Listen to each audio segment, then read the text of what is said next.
Hello, my name is Ladada Taylor, and I am your host for today's webinar, Addressing Trauma in Educational Settings, Module 2, Implementation of Practices and Strategies to Support Students and Educators. Today's panelists will be joining you from home, as many of us are working remotely, so please know that there may be some interruptions, and we hope that you will forgive us ahead of time if a phone rings or a dog happens to walk into the room. I also want to share that we will be offering certificates of completion after you have watched this module, and we will give more information at the end of how you can access that certificate. Next slide, please. The agenda for today's session, while it may not follow those exact times, depending on when you are watching this, we'll have a brief welcome and overview. We'll talk about using a multi-tiered framework to identify and address needs, then go into overcoming common barriers with promising practices, take a short break, and then finish up the session with developing a trauma-informed classroom to support students and educators with a wrap-up. Next slide. So as I mentioned, my name is Ladada Taylor. I am with Elevation and the Adventure Group and work with REL Appalachia. And I'm excited to be here today to be with you and to share this important information. Next slide. I'd like to first talk a little bit about the regional educational laboratories. These laboratories are administered by the Institute of Education Sciences within the U.S. Department of Education. There are 10 RELs across the country, and they work in partnership with stakeholders to conduct applied research and trainings with the mission of supporting a more evidence-reliant education system. REL Appalachia specifically serves Kentucky, West Virginia, Virginia, and Tennessee. You can see that we're there in the green, and it is led by SRI International with support from various partners. As mentioned, we rely on research and evidence to help educators and practitioners use this in practice. To do this, the REL team supports stakeholders in various ways, and to help stakeholders understand the evidence base of certain practices or how to collect data or monitor practices, and help you understand if practices are working or not. Next slide. The REL does this work in 3 main areas. You can see those on the screen. The RELs provide educators and other stakeholders with training, coaching, and technical support in using research findings and evidence in the classroom to improve teaching and learning. Second, they conduct a wide variety of applied research studies and disseminate findings from research in ways that educators and policymakers can use in practice, which is extremely important and I believe very helpful to educators. Next slide. The REL supports implementation of the ESSA evidence provisions. There's also an option to send questions to the Ask a REL reference desk, and there are just-in-time studies. Just a little bit more information about each of those. The Ask a REL is a collaborative reference desk service that's provided by the 10 regional educational laboratories, and they function much in the same way as a technical reference library. If you have a research-based education question, we provide references, referrals, and brief responses. Again, we can also support the understanding and assessing the levels of evidence outlined in the Every Student Succeeds Act. And just-in-time studies are quick turnaround research studies that use secondary data to provide insights on research questions more quickly than a traditional research study. Next slide. We disseminate our work through a variety of channels. You can see those on the screen, through our website, REL blog post, Twitter, YouTube, and newsletters. And for example, the REL YouTube channel offers short videos that demonstrate ways that educators are using evidence in practice. So I think you will find all of these to be very helpful to you. Next slide. So this is part 2 of a 3-part professional development series. REL Appalachia and the West Virginia Department of Education are co-developing this professional development series. There are 3 modules in this series. Today, we are focusing on Module 2, Classroom and School Practices to support students experiencing trauma. Module 1 looked at the impacts and symptoms of trauma and relevant strategies that could be used to support students. And our 3rd module, which will be offered in March, will focus on school systems, policies, and procedures to support students experiencing trauma. There will be recordings on the REL Appalachia website and the West Virginia Department of Education Learning Management System platform for educators to view at any time. Next slide, please. The objectives for today's module, building knowledge about implementing strategies and practices to support students and educators. We believe that your understanding of the following 3 things will be increased. First, multi-tiered framework to identify and address needs related to trauma, promising practices to address common barriers in implementing supports, and trauma-informed strategies to support students and educators in the classroom. Next slide. So the context for this PD series on supporting students experiencing trauma. Next slide. If we look at student trauma in West Virginia schools, there are several factors to consider. Traumatic stress induced by family and community opioid use negatively impacts students' well-being and outcomes. The school staff in West Virginia communities affected by both substance abuse and COVID-19 need support to help students. Given the prevalence of these problems that touch all students and families, universal support for all students is needed. And we know that schools play a critical role in supporting students experiencing trauma. Next slide. So I'd like for you to pause for a moment. You can pause the recording and just think about what you are most looking forward to learning about today. Next slide, please. I would also like for you to think about to what extent do you feel you can support students who are experiencing trauma? At this point in time, how would you answer that question? And again, you can pause for a moment, give that consideration, and then we'll move on. Next slide.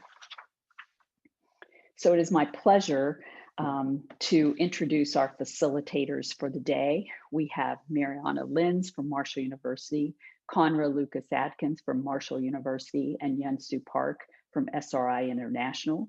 And I wanted to let you know that we also have additional guests. As mentioned, REL Appalachia is funded by the Institute of Educational Sciences, and they've begun a process of observing various REL activities to inform continued improvement. So it is my pleasure at this time to turn this over to our facilitators for their presentations today. Thank you. Thank you, LaDonna. And thank you all again for joining us today. My name is Yunsu Park, and I'm a senior education researcher at SRI International.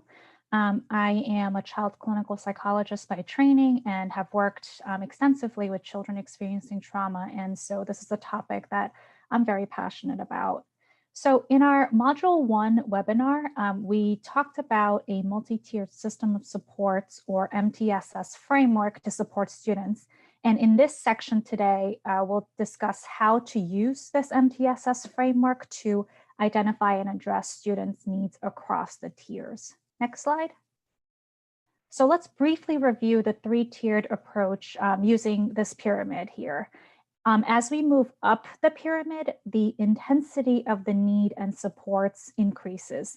This means that Tier 1 at the bottom of the pyramid consists of universal school-wide supports for all students. Tier 2 is targeted supports, like a group intervention, for example, for at-risk students who don't respond to the Tier 1 supports. And Tier 3 is individualized supports, like one-on-one counseling for students who don't respond to Tier 1 or Tier 2 supports. So let's keep this pyramid in mind as we continue to talk about this approach in supporting students. Next slide. So to frame our discussion today, we're going to be using two resources developed through another REL Appalachia project. The link is available there on the slide and should also be available in our transcript.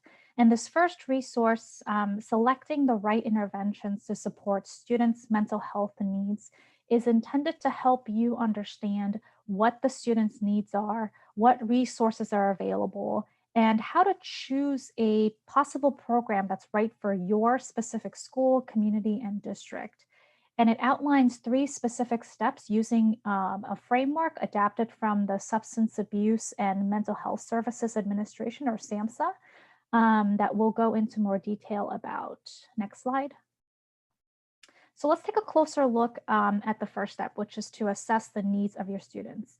And to do this, we'll ask three specific questions. And I really encourage you to think about the students and families whom you serve and think about what things come to mind to you. So that first question on the screen there, what is the perceived mental health challenge that the students are experiencing?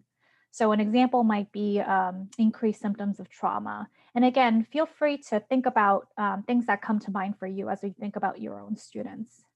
Second, what are the stressors in students' lives, homes, and communities that are related to these challenges? An example might be a caregiver who is struggling with addiction. And third, how do these challenges manifest at school? For example, you might be seeing more acting out behaviors or poor academic performance. And under each of these three questions, having data will provide some answers for you. So let's dive into a bit more detail about how we can answer these questions with data. Next slide. So I know there's a lot of text here. So let's start with the left side of the table that tells us what data might be able to tell us. So for example, data can help identify general patterns of student well-being or students who may be experiencing or at risk for certain challenges. And then the right side of the table shows examples of where you might get these data. So for example, from student surveys, behavioral data like office disciplinary records, referrals to mental health professionals, and more. A few things to consider. We want to be careful not to over-interpret data because data might not answer and are not meant to answer all of these questions. And for example, some measures might be problematic because they may not have been normed on samples that represent your student population. We also encourage you to think about what data you already have instead of going out and looking for new data. And we think it's always important and helpful to work in partnership with other teachers, school administrators, and mental health professionals to accurately and fully understand the implications of the data. And later on in our presentation, Conra Lucas Atkins is going to talk more about some concrete practices to address some major barriers around data use. Next slide. So I want you to take a pause to consider, what data sources do you use often to assess and understand your students' well-being and potential risks? And we have several options here, so think about what applies to you. The options are attendance, grades, disciplinary records, referrals to school-based mental health professionals or school nurse visits, surveys, social emotional assessments, behavioral or mental health screeners, and progress monitoring tools. So feel free to pause the recording, take some time to think, what have you used and do you use frequently to get information about your own students' needs? So as you have thought about that, we also want to acknowledge that sometimes you have informal sources of data, like conversations with students and families. But ideally, we encourage you to use, if possible, formal sources of data that are systematically and objectively collected and are less biased. And in our Module 1 webinar, we talked about some specific examples of formal and informal measures. And this webinar is going to be available on the REL Appalachia website. And feel free to also reach out directly if you would like to receive any of these materials by email, and our contact information is going to be available at the end of this presentation. So let's think about how we can collect, analyze, and use data in ways that are culturally responsive and as non-biased as possible. Next slide. So one way to use data with a culturally responsive lens is to think about the context in which the data are collected. Are you going beyond the data to consider the student's environment, background, and culture in which these data are collected?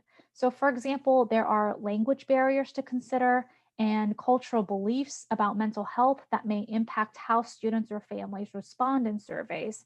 Some families may experience more distrust and fear about certain data collection procedures. So consider having translators and liaisons to assist so that they can answer questions for families, help families read consent forms out loud, and so forth. It's always helpful to develop strong relationships with families to understand their experiences and backgrounds to inform your data.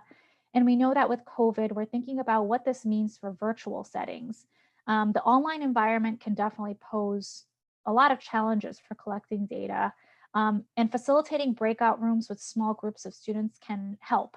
So you may want to have students who are working on similar academic goals, perhaps even similar social, emotional, and behavioral goals so that you can get data around your students' skills development. And you can also use apps, which we'll cover more in detail later in the presentation. Next slide. So on the previous slides, we discussed step 1 to assess students' needs. Our step 2 is to examine your current efforts and resources that you have available. And this requires you to consider 2 questions.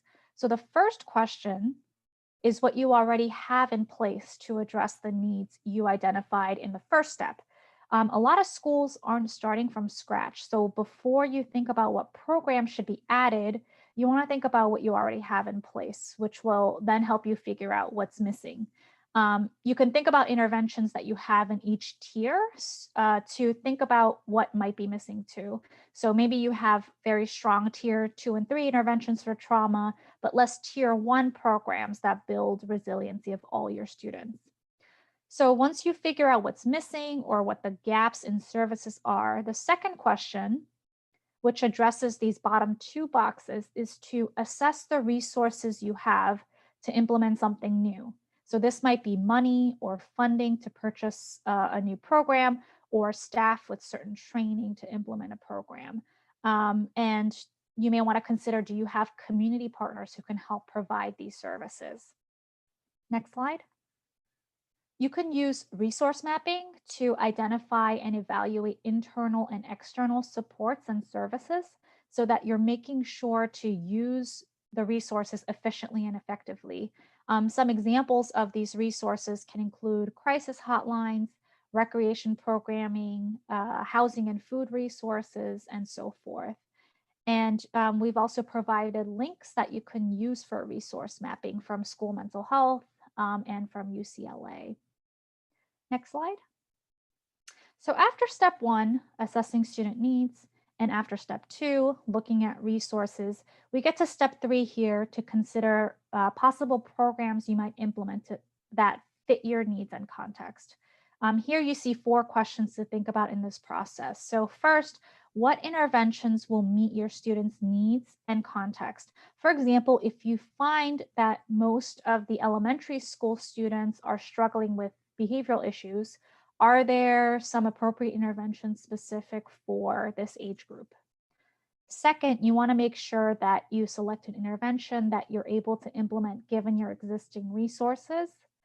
Third, you want to select interventions that are likely to work for your students based on existing research evidence. And lastly, we know that getting buy-in from stakeholders, so our teachers, administrators, caregivers, community leaders, is also critical to implement the program successfully and sustain the intervention long-term. And so this is where the second resource, the menu of trauma-informed programs for schools, can help. And so the link to the resource is there for you. Next slide. And this resource lists information about tier 1 programs, tiers 2 and 3 programs, and also multi-tiered programs, which are programs that have components across all 3 tiers. And information about these programs are organized into 2 tables. So the blue table are program descriptions table provides some basic information about the program. And the second purple table, which is the implementation information table, includes details about the resources needed to implement the program and the current evidence on its effectiveness. So let's look at these tables more in detail. Next slide. We'll take an example program called Bounce Back and start with the blue program descriptions table. So we see it's under the tiers 2 and 3 programs in that top header there with various columns of information. So let's walk through these more in detail. Next slide. We have links to the program websites for additional information, who the developers are, and a brief description of the program. Here you see that Bounce Back is a school-based group intervention for students exposed to stressful and traumatic events. Next slide. And in the next columns, we see that the program is for students grades K through 5 from diverse backgrounds, and it's intended to be delivered in small groups at school. The last column includes some other information for consideration. So here we see that Bounce Back is an adaptation of another program called CBITS, and that Bounce Back includes more caregiver involvement, which is appropriate for younger kids. Next slide. Next, using the same Bounce Back program as an example, let's move on to the second table, which is the implementation information table. This table includes information about some considerations for implementation, as well as information around the level of evidence for each program. We'll again go through this in more detail. Next slide. So first, let's look at the columns under the implementation considerations heading. There's a key on page 5 of the resource just before these purple tables are presented that tell us what some of this information means. So for the Bounce Back program, the resource intensity is high, which means that the program requires a high level of resources, including examples like a specialized professional to deliver the program, significant costs, and so forth.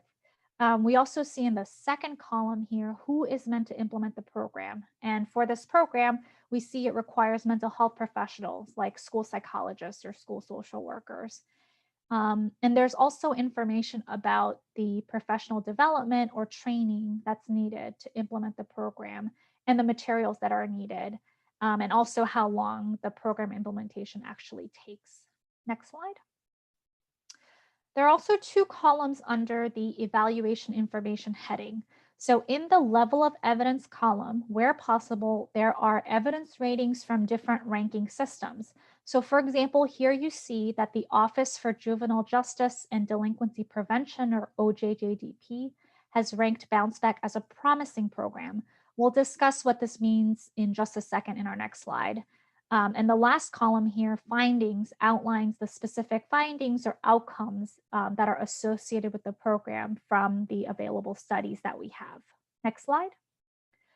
So here we want to show you what this key on page 5 looks like for the level of evidence. So under OJJDP, you see that the definition of promising evidence means that the program has some evidence indicating that they achieve their intended outcomes and that additional research is recommended.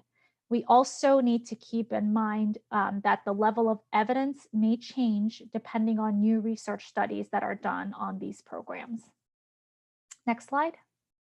So I'm going to end my section of the presentation with an example scenario so that you can take this opportunity to stop and think about how we might apply what we just discussed. So this is a scenario. You're the principal of a middle school in a rural community. You've noticed that some students are struggling with attendance and have increasing numbers of behavioral incidents relative to prior years. You interact with many families in the community and are aware that many students are living with grandparents as their primary caregivers. In addition, based on data from the local health department and your relationships with staff, students, and families, you're aware that family and community-based substance abuse is prevalent, and there's a high rate of housing and food insecurities. You would like to help your students, but you do not have a large budget or a full-time mental health professional at the school. And so we know that in addition to school administrators, we also have teachers, counselors, and other school staff who are watching this webinar. And we encourage you to think about what questions are coming up for you as you think about how you work with your students. So as you think about what questions are bubbling up for you, as you consider the information that we've covered so far, some of these questions might be, how can you figure out what mental health challenges that your students are facing? What kinds of stressors are related to these challenges? So things that you might think of are substance abuse, poverty, family transitions. You may also be asking questions about how these challenges are manifested. How are they showing up in attendance records or behavioral incidents? What are some school, community, and family contexts to consider? So are there existing partnerships that are relevant to addressing your student needs? What are some budget considerations and capacities? Many students might be living with caregivers other than a biological parent, which may impact consent and methods of communication for you. Another question that you might be thinking about are what might be some programs that might work with your context. So taking into account your budget considerations, your target student population, and your resource needs. And something else you may be thinking about is the hybrid or virtual context that we're in. What does this mean for students who are in homes, who perhaps with grandparents or providers where some adults may not have as much experience with the virtual learning environment?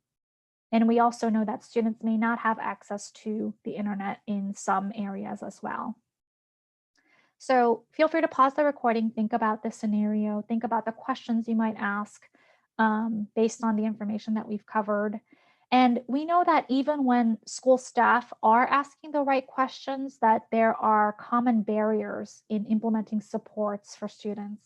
So now I'm going to turn it over to my colleague, Conra Lucas Atkins, to talk about these barriers and how to address them, including strategies that you can use on an everyday basis and considering the virtual or hybrid learning context. Thank you so much, Yunsu, and thanks everyone for accessing this information today. My name is Conra Lucas Atkins, and I'm with the Department of School Psychology at Marshall. Prior to coming to Marshall, I worked as a school psychologist in West Virginia public schools for about 14 years. So I'm going to talk with you today about the challenges that, that I faced and that folks that I worked with faced in delivering trauma-informed practices. And I want to let you know that I worked with some fantastic educators and school leaders. And so I want to share with you some of the workarounds or some of those promising practices that we implemented to help the success of our students. Next slide, please. This first barrier that I want to talk with you about is it can be a barrier, but it can also be a benefit in some respects. And the factors I'm talking about are culture and community. You know, we tend to think about the disconnect when our educators or our school leaders are disconnected from the culture of the students, when they're unfamiliar with the backgrounds of their students and they're unfamiliar with the community. That can present a challenge. However, I want you to think about school leaders, educators, school practitioners who are living in the communities with children and are very familiar with the cultures. What are some pros and cons that can result from that situation? So I have some listed here on the slide, and I thought I would share with you a couple of situations that, that I encountered in working in a small community. You know, finding yourself having frequent interactions with your students outside of school. So perhaps being neighbors with them, you know, going to the grocery store and seeing them and their families, going to church together. You know, that can be very helpful because you you get to know folks and you can establish some really solid, trusting relationships with them. At the same time, you might find yourself making assumptions about your students based on interactions you've had with family members before. Maybe you have had siblings, in your classes. Maybe you have had, cousins. Maybe you have even had their parents in class before. And so you start just making assumptions and then acting on those assumptions without considering the individual child, the child in front of you. So what I'd like for you to do is to pause and think about culture and community as a barrier, and perhaps reflect on some things that you have done in your schools to work around this barrier, to make culture and community more of a benefit to you. Okay, next slide. So some things that you may have thought about include implementing culturally responsive teaching practices. And we're going to talk a little bit more about that in a second. You might have talked about just taking opportunities to chat with your colleagues about those complex relationships that you find yourselves in, and having those discussions facilitated by a school leader, so that issues like implicit bias and how to avoid acting on those biases, how that can be worked around. And then if you are unfamiliar with the communities, finding out more about some of the issues that are facing these families and some of the adversities that your students might be encountering. Okay, next slide. So as I said, culturally responsive classroom teaching is certainly one way to work around culture and community as a barrier. Just some examples of things that many of you are probably already implementing in your classrooms and in your schools, but here are some examples of some of those culturally responsive teaching practices. Getting to know your students, having conversations with them, finding out, what are they like, what are they not like, asking about, things that they do on, the weekends or holidays. So just getting a real sense of who they are. Getting input from your students about what they would like to do as far as projects, and, really listening to them and taking into account their suggestions and putting those suggestions into practice when you can. Taking opportunities to involve families. Many times we involve families when kids are in trouble. So think about ways that you can just reach out to families in a positive way. Just sending a note home saying, hey, your child had a great day, or I just wanted to invite you to come to our classroom. So, just think about ways to connect with the culture and the community of your students. This is challenging right now. As Yunsu had mentioned, much of our schooling is being done virtually. So it's hard to make those personal connections with your students. So think about how you might use those virtual platforms. Spending some time with your students before you start the content, just discussing with them their likes, their dislikes, how their family's coping, with the world as it is right now. Also, utilizing breakout rooms for students to work together on projects, and just for students to problem solve, and talk together. And then you as the teacher could, bounce in and out of those different breakout rooms just to kind of monitor the conversation. Okay, next slide, please. So we talked about culture and community. I want us to move to money as a barrier. And I chuckle about that because I think, we have lots of great programs and ideas, but often we find ourselves, very limited in the money to spend on these trainings that are required, or the purchasing of materials. So you might be thinking about barriers for you being, not having enough staff. So, I can't hire staff. Again, I don't have the money to purchase materials. I certainly don't have the money to support my staff to be trained. Some ways to work around those challenges, as LaDotta had mentioned before, the REL resources that are available. And then I want to walk you through quickly just some great things that our West Virginia Department of Education has pulled together. And these are free resources that you can access. So I just want to, again, walk you through and hopefully get you familiar with how to access these materials and get some more information. Okay, next slide.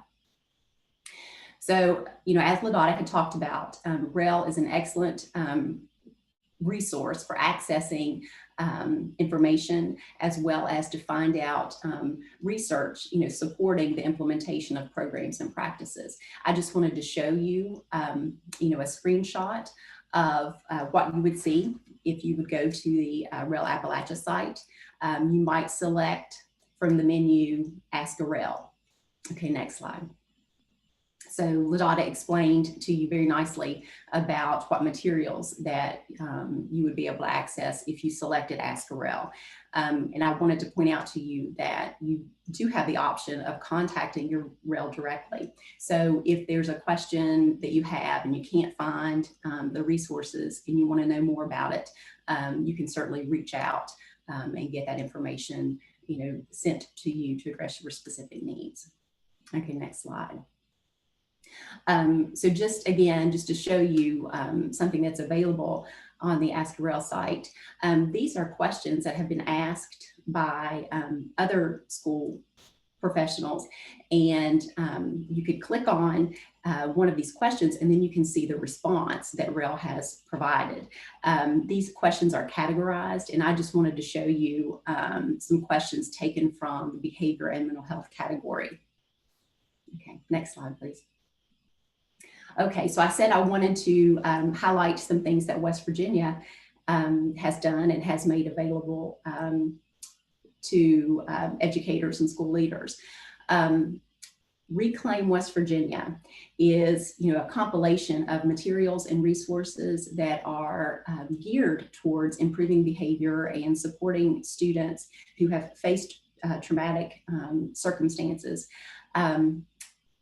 This is a screenshot again of if you would visit the Department of Ed's website and go to Reclaim West Virginia.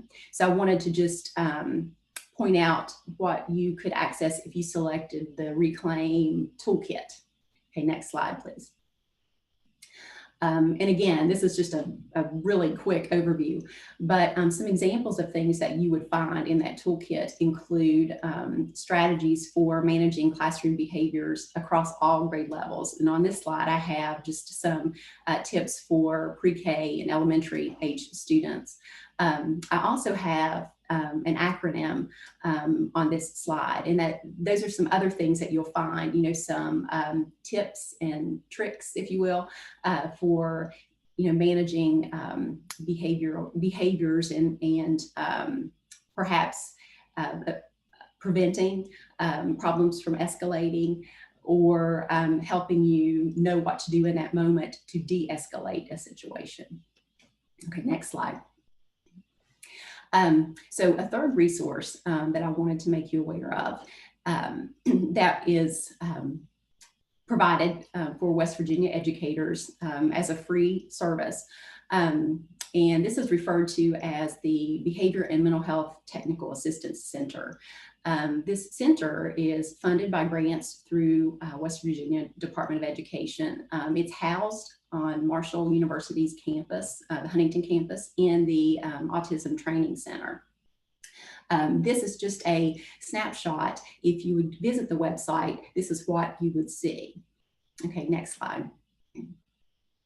And so, there are just many resources that are available to you, accessing this website. So I thought I'd point out to you something that you might be interested in, and those would be trainings. And as Yansu was talking about, implementing programs across the tiers. So here's an example of some information that you could get for each tier, and of course they would talk with you about programs and trainings and things that are available.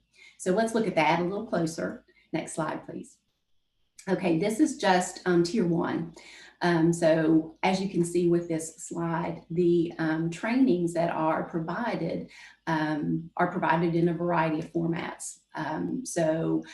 You should be able to find something that would meet your needs. For example, there are webinars, there are also face-to-face trainings. And the length of time for these trainings also vary. You have, for example, a webinar that's as short as 10 minutes, and you have a face-to-face training that would be as long as 2.5 hours. Okay, next slide. And again, the Technical Assistance Center wants to provide individualized supports for the schools in West Virginia, and each region of West Virginia is assigned a behavior support specialist. So this is an example of a way that you can contact the center and get some of that individualized support. So you would click on the site, you would complete this information section, and then you would be connected with a behavior support specialist. Next slide. Okay, so we talked about money, and I provided you with some ways to access some resources that will be free. Another barrier that I'm sure you've faced and you're thinking about is just the barrier of time. Where do I find time in the day for this training? Where do I find time in the day to implement these programs? Because I, as an educator, have to think about, kids' academics, and I need to make sure that I'm getting in those instructional minutes. So take just a second or a little bit longer and pause the recording if you like. But just think about some ways that you have overcome this challenge of time, and maybe you are still struggling with it. And what are some ideas that you have that might help you work around this limited time in your day? Okay, next slide. Okay, so you may have thought about some of these things that I've provided in the slide. There are some ideas for creative scheduling. Yes, we only have a certain amount of time, but what are some ways that we can make use of those few minutes that we might have that could support social emotional learning for kids? Are there opportunities that we have to really embed social emotional learning activities into our content, so that we are, still addressing the academics, but we're also providing those skills and resiliency promoting activities to benefit our students. Okay, next slide, please. So as Yansu had talked about, there are some programs that are available.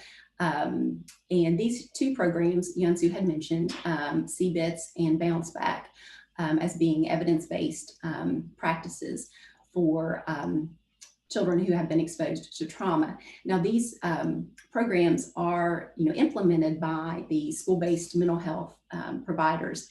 And the reason I wanted to show them to you was to show you the variety of ways that you could access this training. So it wouldn't necessarily require, your staff to go away, be out of the office and attend trainings for a lengthy period of time. There are multiple training formats available, including online, virtual, in-person, synchronous meetings, as well as face-to-face trainings. I think it's important for all people in the school, all educators and staff, to be aware of these programs, because although they might be implemented with small groups of students by those by the mental health providers, there are elements of the programs that could be embedded within your entire school and classrooms. So it's nice to have a familiarity with those. Okay, next slide, please. You know, I mentioned getting creative with your schedules is something that you can do to really help when you find yourself just not having any extra minutes in your day to implement a program. And I wanted to share with you just an experience I had. I was talking with an elementary school principal in the northern part of West Virginia, and she shared with me something that she has implemented in her school, which is referred to as the morning meeting. And she actually said that this started out as a book study that she did with her staff, and the book that they chose was called The Morning Meeting. And it provided them with some ideas for taking those first few minutes of the day when the kids are coming into the class and, you know, putting their books away. What are some ways to make use of that time to, you know, improve skills like communication, problem solving, and, you know, importantly, just setting the tone for the day. You know, just finding out how your students are doing, checking in, and, you know, providing that structure and that positive tone that they need to get them started off well.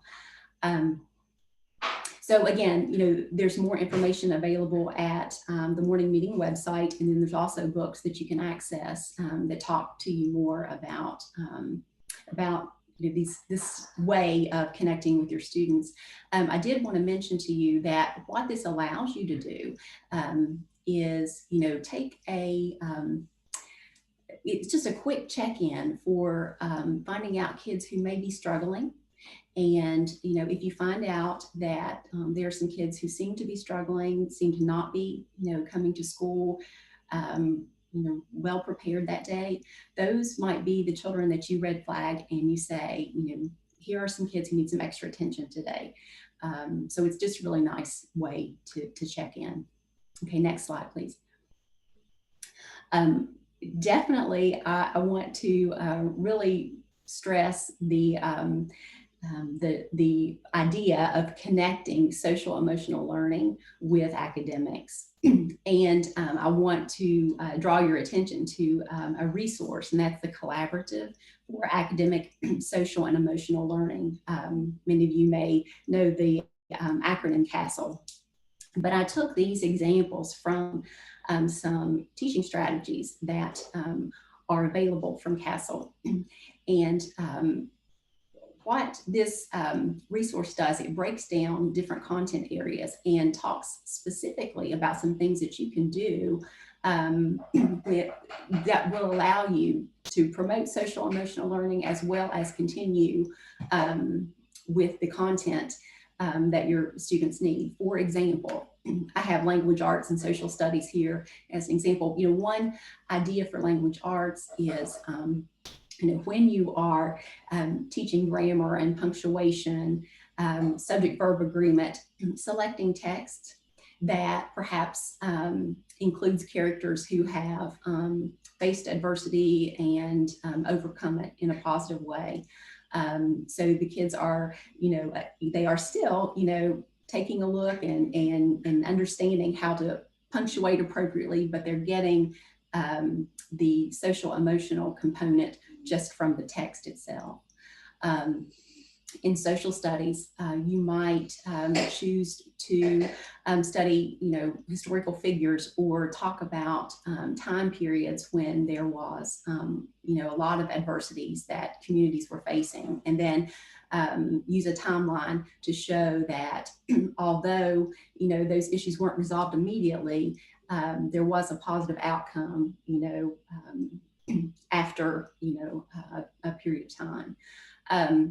CASEL also provides, you know, other content areas and some activities, including math and science.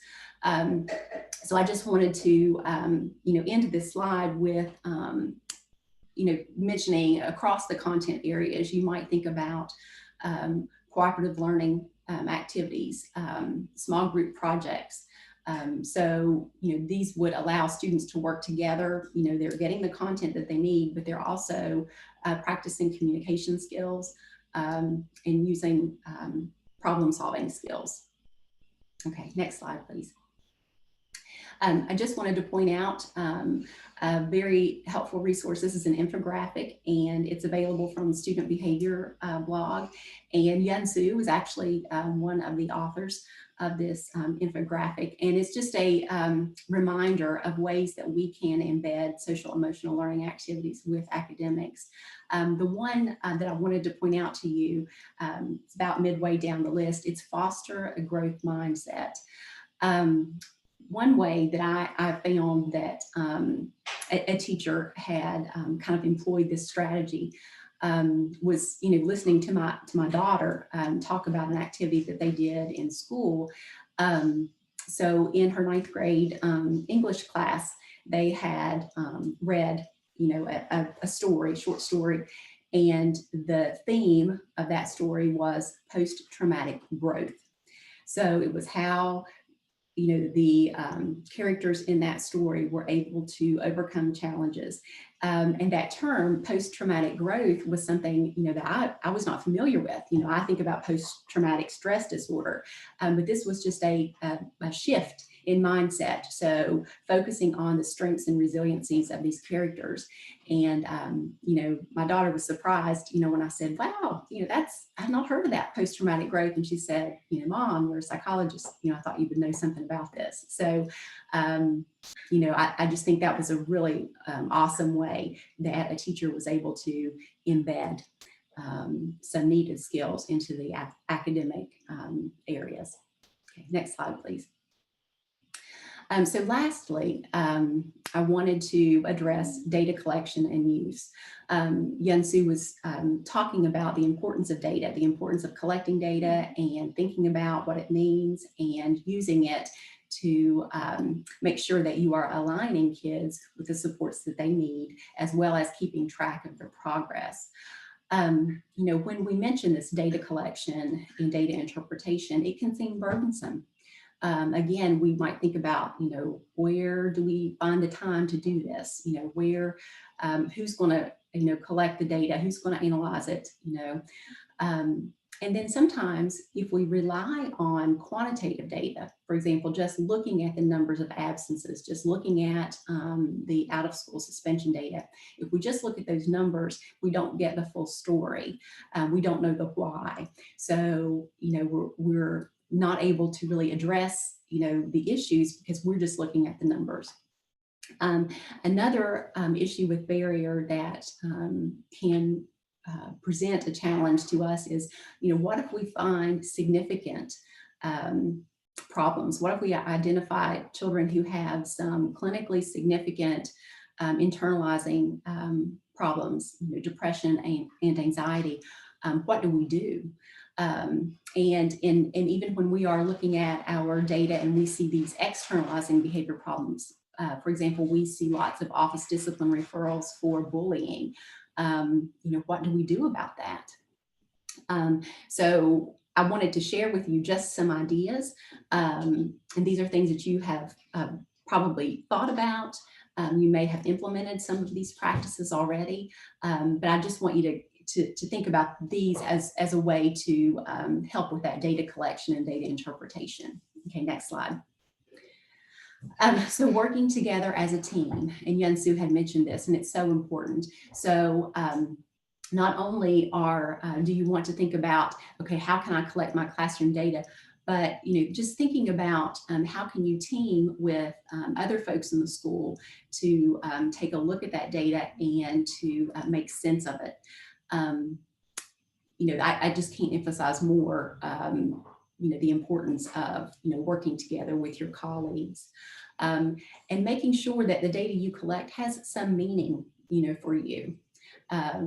Be thinking about, what is it that I really want to know about my class and my students, and how am I going to use that to, make improvements and to improve the lives of the students and to make, school a more successful place for them. When you can involve your students in collecting data and monitoring their own progress, that's very powerful. It's a very powerful way to encourage behavior change in them. Okay, next slide. I just wanted to highlight for you some virtual programs or virtual tools that are available. I think tools is a better word, for data collection and storage of data. Because I know, it's so hard, for teachers to say, okay, I'm supposed to every 15 minutes, do a check-in on this child's behavior, let's do, because I need to do frequency counts, and that can be really hard. So a couple of programs that I'm familiar with, ClassDojo and Edmodo, those are really, cool apps that allow you to, enter some data and it stores it for you. So you don't have to store it all up here or, have it written down and have to go access it. So it's stored, and you can use these programs to help you develop classroom interventions, and then of course monitoring the effects of those interventions. Another program I'm not familiar with, but I'm familiar with the principle behind it, Easy Kid Tokens. So based on token economy, rewarding kids.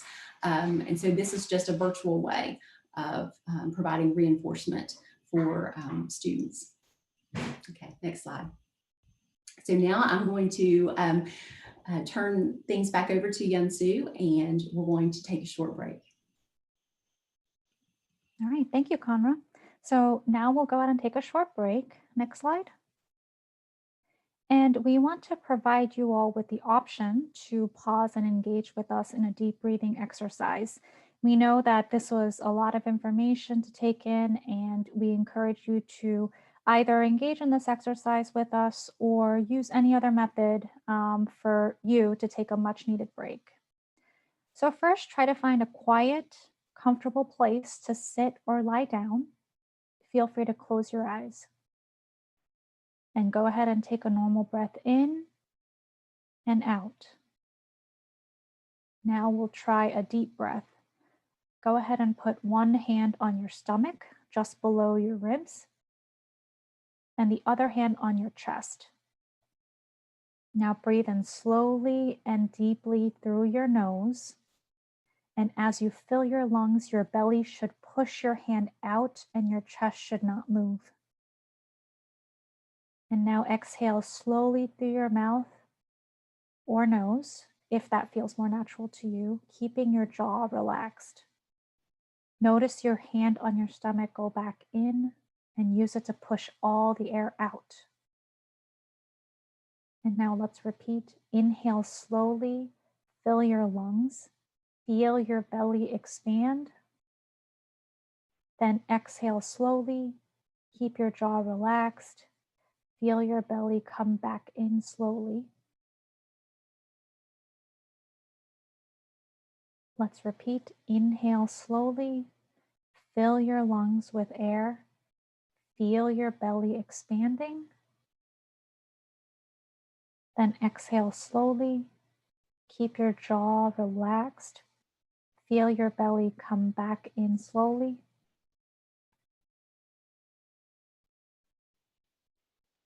Let's repeat. Inhale slowly. Fill your lungs with air. Feel your belly expanding. Now exhale slowly. Keep your jaw relaxed. Feel your belly come back in slowly. Let's repeat again. Inhale slowly. Fill your lungs with air. Feel your belly expanding. Then exhale slowly, keeping your jaw relaxed. Feel your belly come back in slowly. Once more, let's repeat. Inhale slowly. Fill your lungs with air. Feel your belly expanding. Then exhale slowly, keeping your jaw relaxed. Feel your belly come back in slowly. One more time, let's repeat. Inhale slowly. Fill your lungs with air. Feel your belly expanding. Then exhale slowly. Keep your jaw relaxed. feel your belly come back in slowly.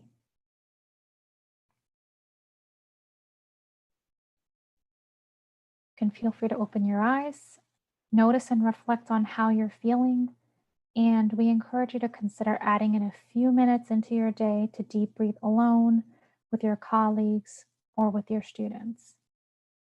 Next slide. Now I'll pass it over to my colleague, Mariana Lins.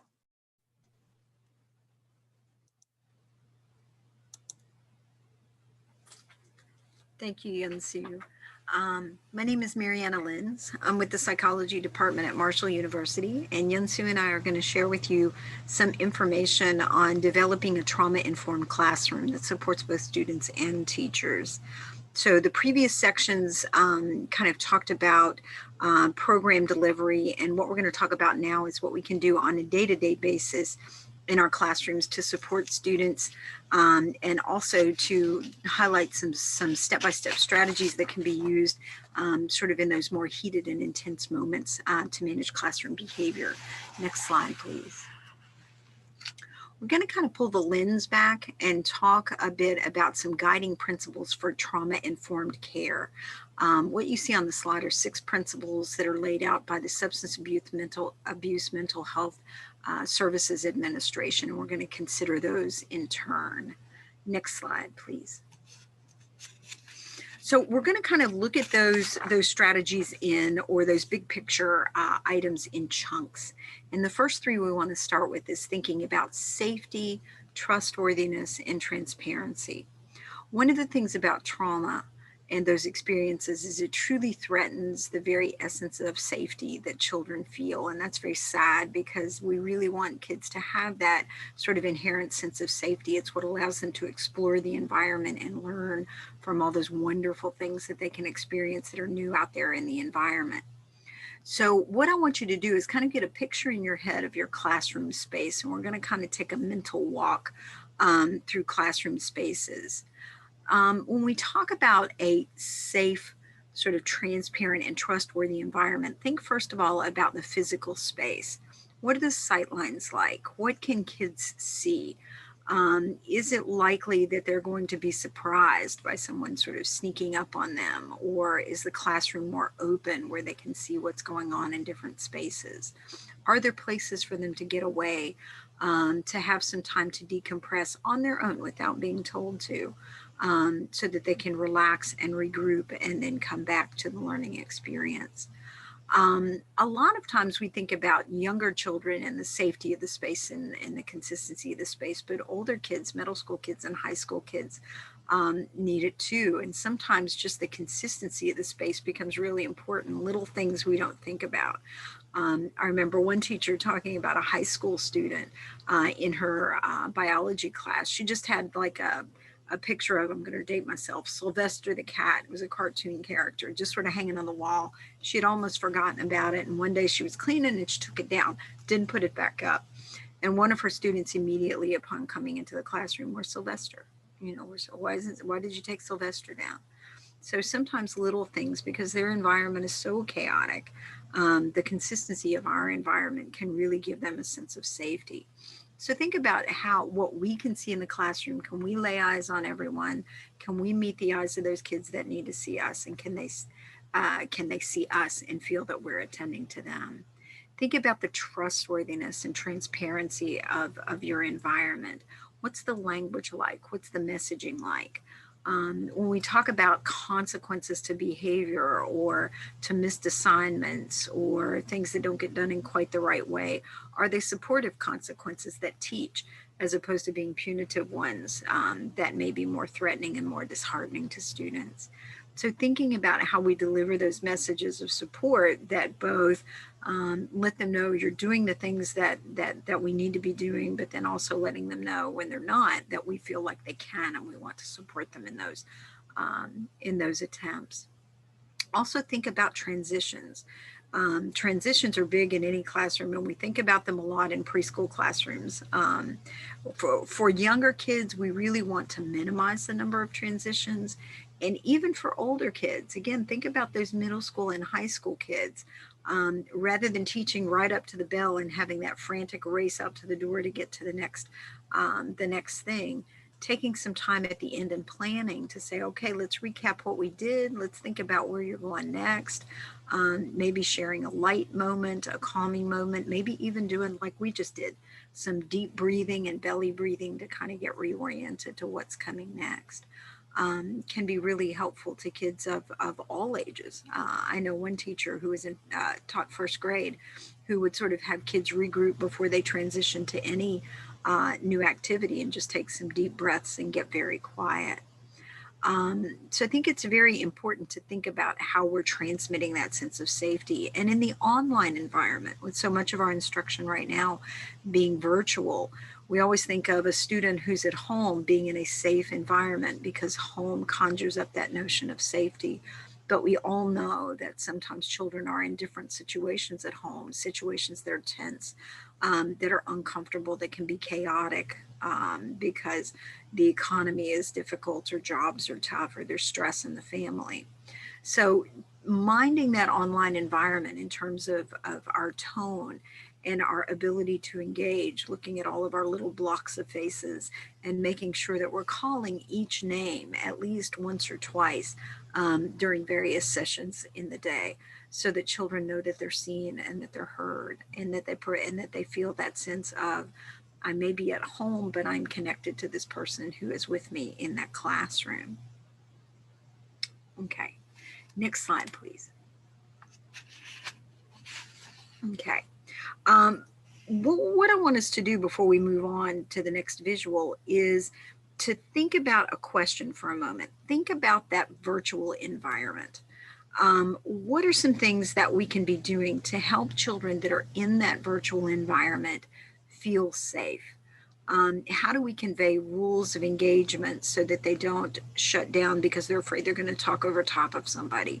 How do we make comments that let them know that they're seen, that maybe if their home environment is not like everybody else's, that's okay, that we're not drawing attention to that we're glad they're there. It doesn't matter what the background environment is like. So take a few moments, maybe pause the video and consider what can we do in that online environment. Next slide, please. Okay. Hopefully you've had a moment to consider those sorts of things. And now we can move on to sort of our next chunk of characteristics of our environment to consider. So let's think about peer support, collaboration, and mutuality. When I think about these three items together, I'm thinking about how are we building sort of that culture in our classroom, whether it's a physical classroom or a virtual classroom, that encourages children to celebrate each other, that encourages them to think about the good things about each other and the good things about themselves.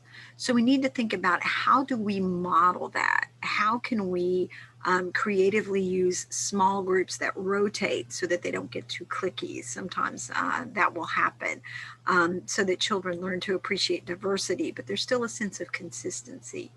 How do children and middle school students and high school students really sort of learn that valuing each other and voicing those things are very important when we're working on collaborative projects? Sometimes it's easy for older kids when they're working on a very goal-driven project to get irritated with each other because I'm doing all the work and so is not doing anything. To remind them that we are so very pleased with the efforts that they're doing and really encouraging them to support each other and engaging in the project. And we need to model that for them, model that language of encouragement and sort of celebration. Encourage a sense of ownership in the classroom. Make sure everybody has a role and that every role is valued. Think about uses of things like even having them create a classroom mural or a logo or a name.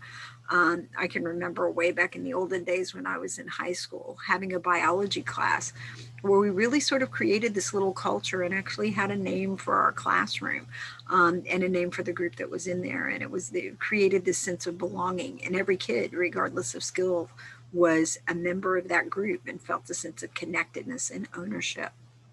Think about using words like we, us, ours, rather than you, or mine, or his, or hers. When we give them that language that communicates a sense of we're doing this together, it helps them feel that cohesive sense of belongingness. It's important to think about also how we can give every child the gift of being a helper. You know, a lot of times those students who are struggling, we're looking for that student who can help them and support them. And that's very good for the student that's providing the assistance, and they feel valued in that sense of engagement and efficacy.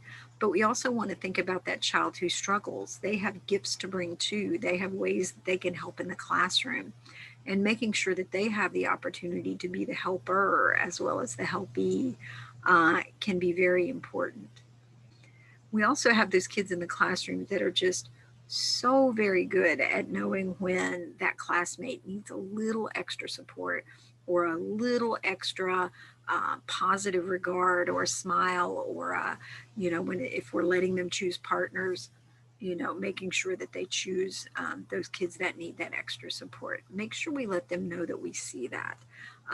Really, really encourage that.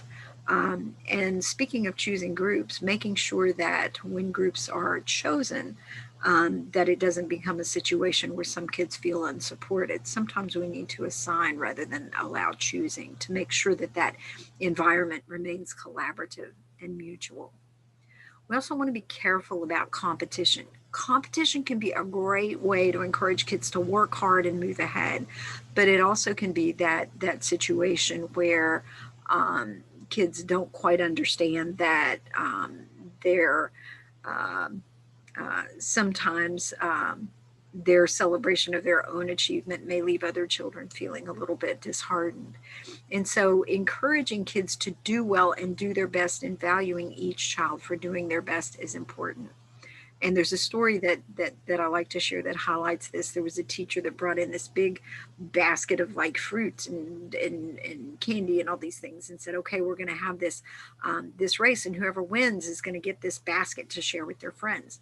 And so all of the kids in the classroom held hands and walked down the raceway and crossed the line together and immediately plopped down and waited for the basket. And she kind of laughed and handed it to him and said, but one of you could have won and shared and you still all would have gotten something. And they said, this is much better because we all get to win, and we all want to feel that sense of accomplishment.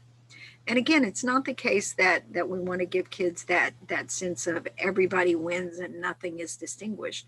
But we don't want to have competition when it's unnecessary and when it might interfere with that spirit of collaboration and support that we want to establish in the classroom. Remember, we want them to feel like it's our classroom, our experience. Next slide, please. So let's also think empowerment, voice, and choice.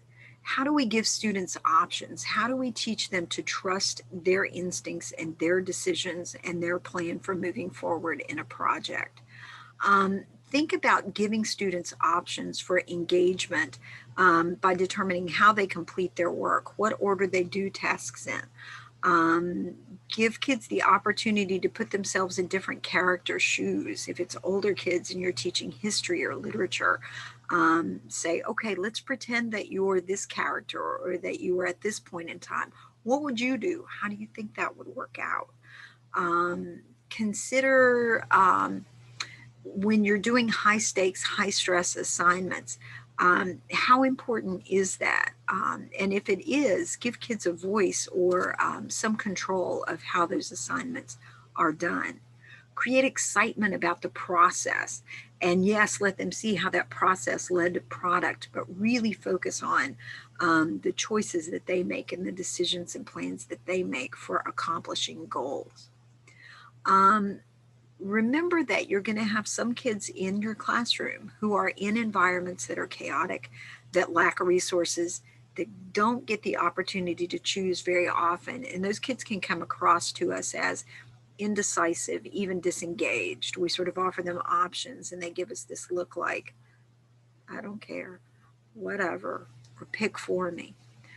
Rather than seeing that as a child that's not invested in in the task at hand. See that as a child that needs to learn that they can make a choice, that they need to be empowered to decide which one they want to do or how they want to go about a task.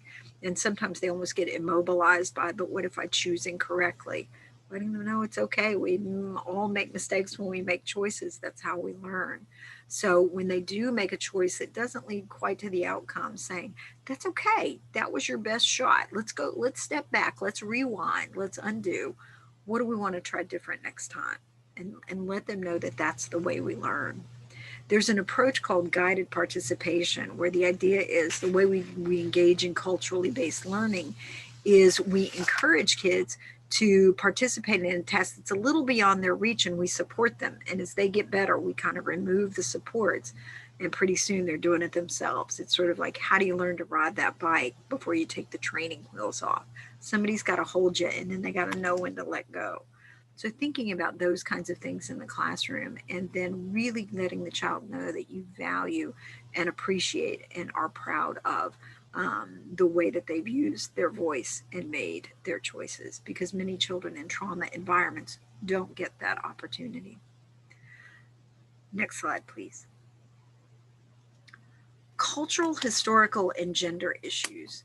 Again, let's take a moment to sort of take a mental look at our classroom and the materials that are there. Are these materials that are inclusive? Sometimes what we wind up doing is having a classroom that contains materials that maybe are a little bit more majority oriented, with a few what we sometimes call special cases or special examples.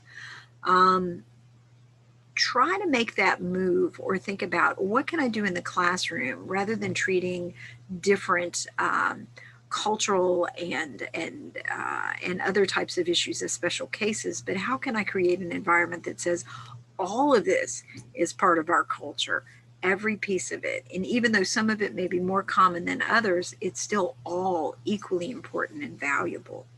So think about books and the kinds of families that they depict or represent.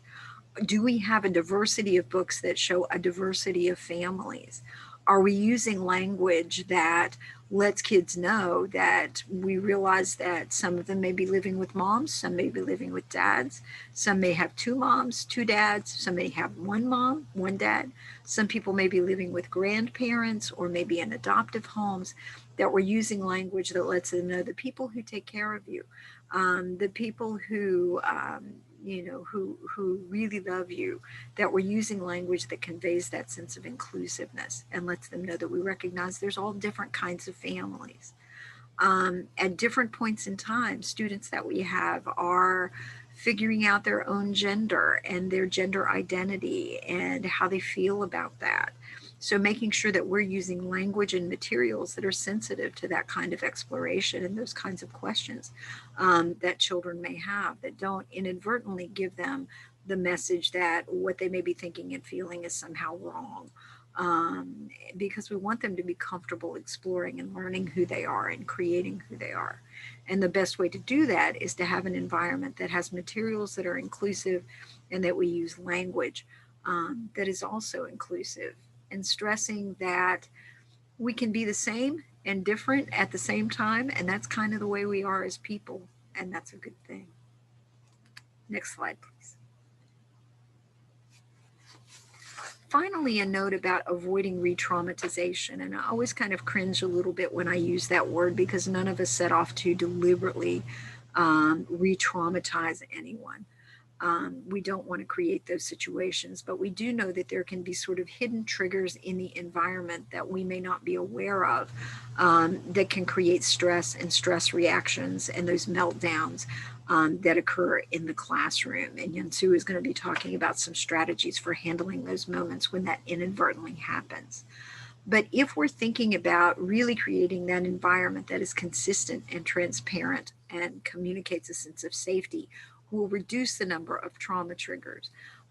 Things like harsh discipline or sudden loud noises or physical touch when it's maybe not exactly comfortable or expected. Those kinds of things, even though we don't intend them to be re-traumatizing, can be.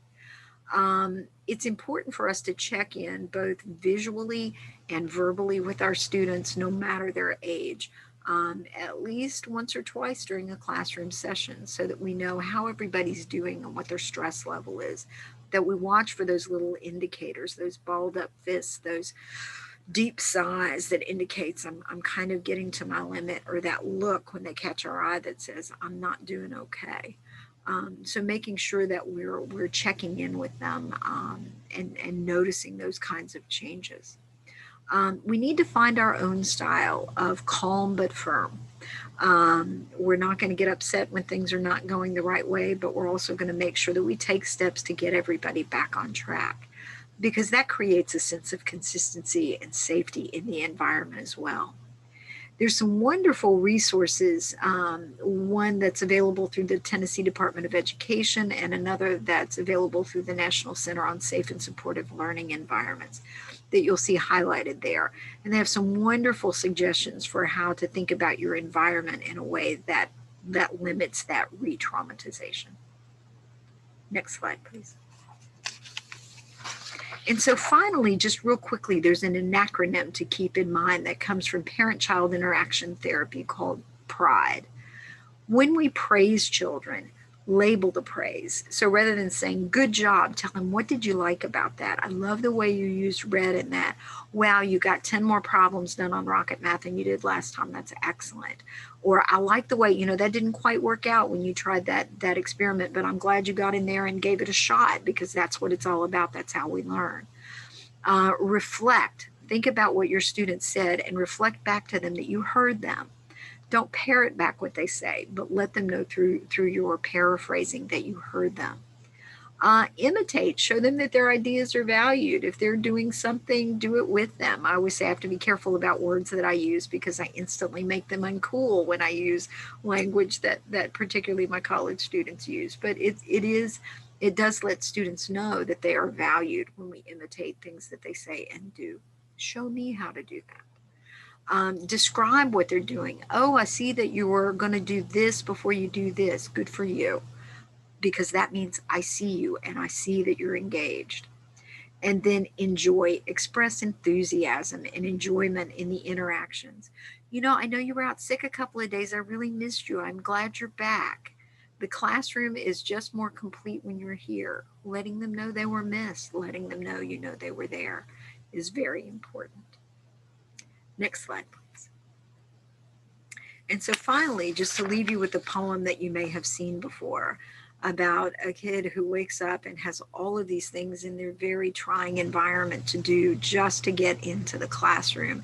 And then they get yelled at because they've got no pencil.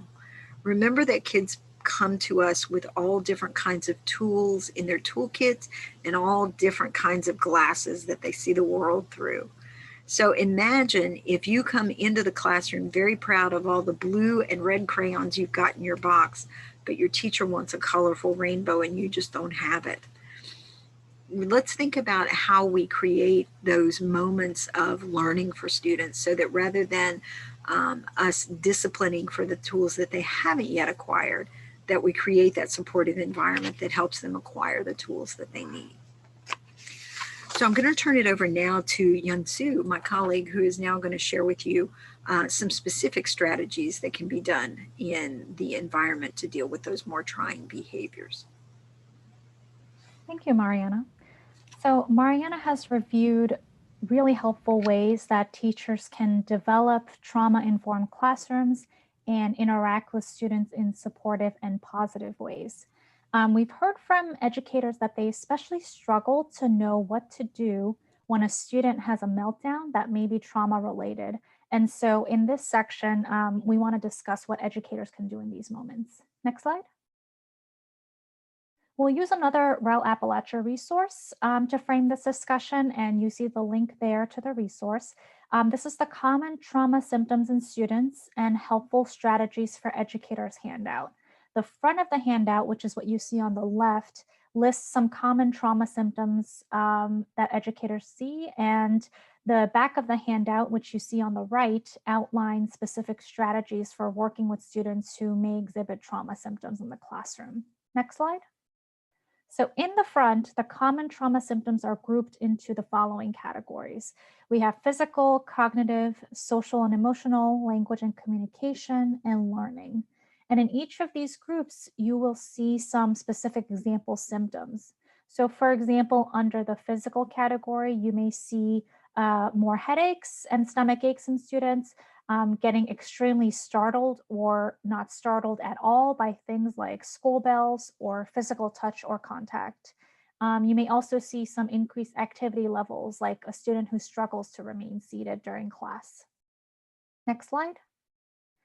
And I'll now go into more detail about the back of the handout, which addresses specific strategies that you can use to support students. And these strategies are organized into these 3 columns. So 1, strategies that target student safety, 2, strategies that target positive relationships, and 3, strategies that target self-regulation. And these strategies are all focused on teaching appropriate skills to students and avoiding punishments, since punishments may re-traumatize students and have also been shown to not be effective. So we first have preventative strategies that educators can use in everyday classroom interactions, which can help to prevent challenging behaviors. Next slide. And so in the first column, we have preventative strategies to create a safe and predictable environment for students, with examples like greeting students by name and regularly asking how they are, posting clear class expectations in front of the classroom so that all students can see them, displaying a daily schedule, and preparing students for transitions between activities, like giving some sort of signal. Next slide. And then in the second column, we have preventative strategies to build relationships, with examples like talking to students and finding out what their hobbies and interests are. And the 2x10 strategy for particularly challenging students, which means talking with the student for at least 2 minutes every day for 10 days in a row. And these relationship building strategies really matter to not only build resiliency in all of your students, but especially for students experiencing trauma. Next slide. And in the last column, we have preventative strategies that address students' self-regulation skills. And these include things like teaching students how to put names to emotions and validating students' feelings, saying things like, it's okay to feel angry, it's okay to feel sad, and creating calming spaces that are not used as a punishment or timeout, but that function as a space for students to practice self-regulation with some activities like a coloring book, a puzzle, or some sensory fidget toys. You can also teach students how to name their emotions and scale them so that they can say to you, I'm angry at a level of 3 on a scale from 1 to 5, 5 being I can't stand this and feel that I could explode. Next slide. So we've covered preventative strategies that are meant to prevent problem behaviors before they even occur. And now we shift to these in-the-moment strategies when students are having a breakdown or outbursts, let's say in the middle of class. And again, these strategies are organized into these 3 columns. So 1, building a safe and predictable environment, relationship building, and the 3rd being self-regulation. So for example, under safe and predictable environment, you can recognize the student's body language, their tone, and their emotional state. So for example, if you notice that the student's voice sounds angry and is growing louder, or the student has their arms or hands in a defensive position, you can take the steps to direct the student to a safe space and or let appropriate support staff know, like the school counselor. And in the moment, you can also use strategies to build and maintain the relationship. So for example, by trying to remain as calm as possible and being aware of your own verbal and nonverbal cues. So like making sure not to stand over the student and instead perhaps crouching down and sitting beside them, and letting the student know that the student is safe and that they're with a caring adult. And in the moment, you can also help to foster self-regulation by walking them through some coping skills. For example, you can say, okay, let's take a deep breath and count to 10. You can direct the student to a calming space or a calming object if they have one. And if the student is in a state to engage in conversation with you, you can help them think through some reasonable next steps, like going to the counselor's office or sitting in the calm corner to write in a journal about how they're feeling. Next slide. Here, there's also guidance about what not to do in the moment. So specifically, don't argue or get into a power struggle, as difficult as this may be. Arguing or getting into a power struggle usually ends up resulting in even more negative emotions for both you and the student, and leaves the student without a clear resolution a lot of the times. Try not to raise your voice, as we talked about. This may re-traumatize students and cause them to react even more negatively. If possible, try to handle the situation in a private space rather than in front of the students' peers. And as we mentioned before, punishment is generally not effective, and in many instances, it causes more harm, especially for students experiencing trauma. We do realize it's really difficult for educators and really anyone to handle crises in the moment, especially with educators who already have so much going on. And we want to acknowledge that these strategies are really intended to support you. When you support students in the best way possible, especially students who are experiencing trauma, it helps to reduce students' problem behaviors, not only in the moment, but it also helps to prevent these problems in the future, which ultimately improves your relationship with your students and your ability to teach and manage classroom behaviors. Next slide. The last section is the after the moment strategies that you can use after the moment of crises, after the student has de-escalated. And these strategies will help to ensure that the students feel supported and has an opportunity to debrief and learn from the incident.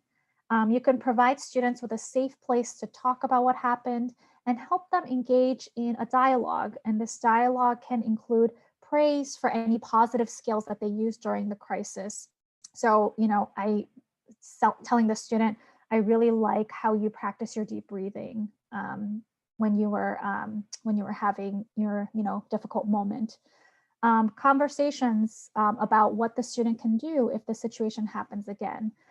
You could also talk about potential negative consequences that might happen if the student's negative behavior continues. And you can also discuss what the student can do to return back to the classroom routine in the best way possible. And you can also refer students to other resources as needed, including school support staff like counselors. Next slide.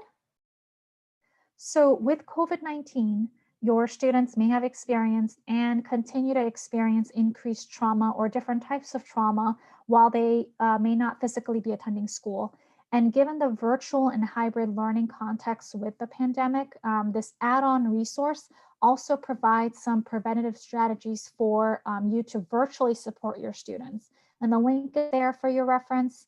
And these strategies are, again, organized in that same format to target student safety, the positive relationships, and self-regulation. So to highlight some examples, you can organize some remote learning opportunities that follow this consistent and familiar structure for students. You can help students to identify ways that they can control their own lives, how to stay healthy, how to practice emotion regulation, how to stay connected to others. You could also maintain regular communication with students to show that you're still there for support, and you can use opportunities to do emotional check-ins with them. Next slide. So now I want us to take the opportunity to revisit this scenario from earlier in the presentation to see how we might apply strategies and practices and the information that we've learned. So again, the scenario is that you're the principal of a middle school in a rural community. You notice that students are struggling with attendance and have increased behavioral incidents. You interact regularly with families in the community. You know that students are living with grandparents as their primary caregivers. You also know that the substance abuse issue is prevalent in your community and that there's a high rate of housing and food insecurities.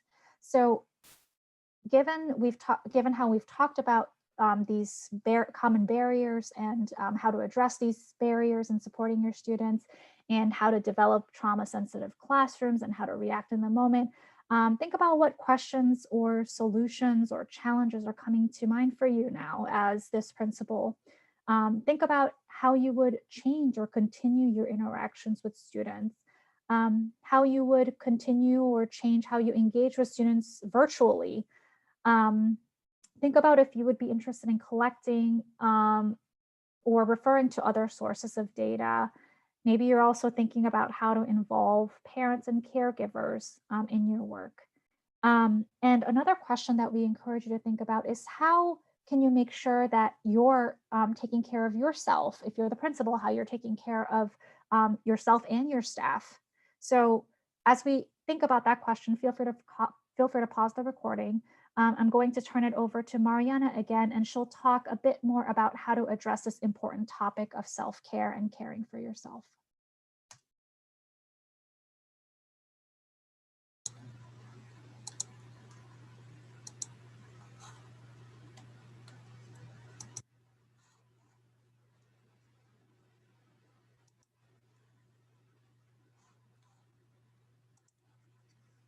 Thank you, Yansu.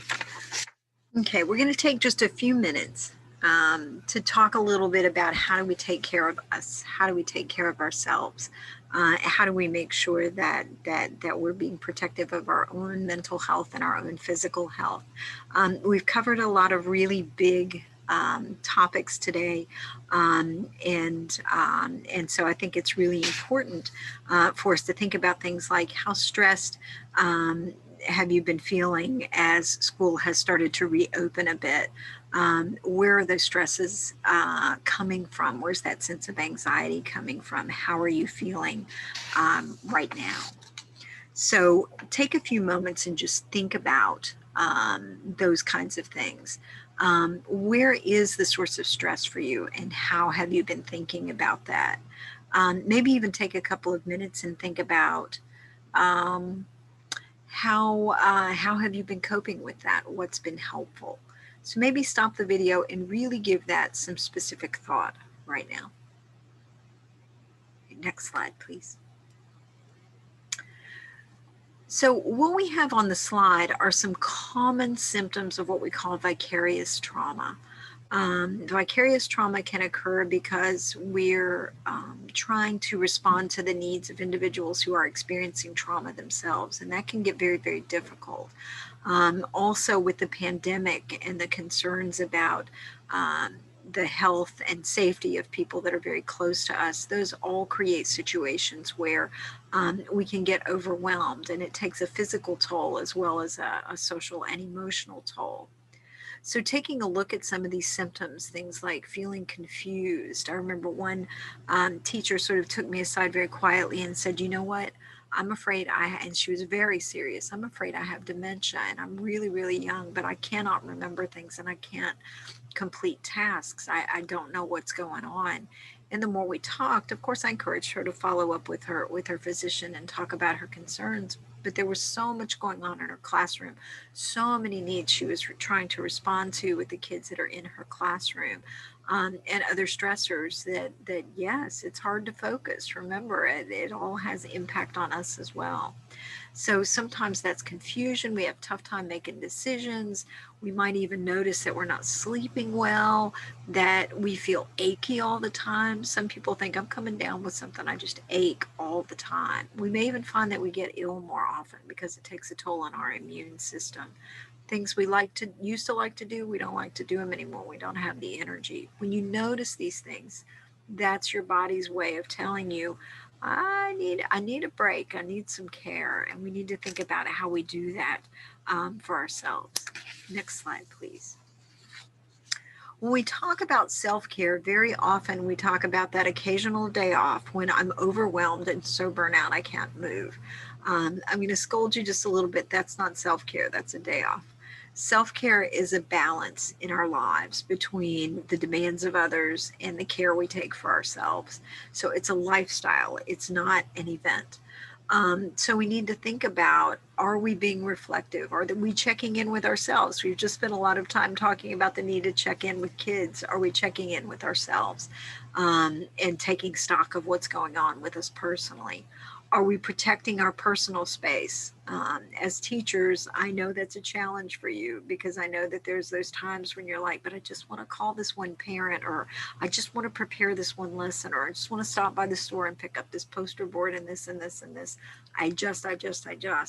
And pretty soon the boundaries are mushy at best if they're there and our personal time is not protected. So think about, when does the clock go off? When does my do not disturb sign come up? And this is my time. And talk about that at work with others and empower others. Create that culture of valuing the person who self-cares. Very often we value the person who's overwhelmed, overloaded, and burnt out. And we talk about, wow, look at all you're doing. That's great. It's not healthy. We need to think about those healthy balances. Think about creative things you can do, fun things you can do. Take 5 mini vacations a day. That means that time where you sneak off on your phone and watch that YouTube video that you've been wanting to see, or you complete that Amazon purchase. That's my favorite source of dopamine sometimes. But think about those things that you do just for fun, that you sit back in your chair at the end of the day and you unwrap that piece of Dove chocolate and you smell it and you let it melt in your mouth before you start gathering up all your stuff and heading to the next thing you need to do. But you take that time just for you. Start a self-care revolution at work. Brag about how you're taking care of yourself and value it. And also think about your professional identity and how to surround yourself with, whether it's activities or groups or people that help you value what you do as a teacher, because it's an amazing job that you do. Next slide, please. So now I'm going to turn it over to Ladonna to take us through the final steps.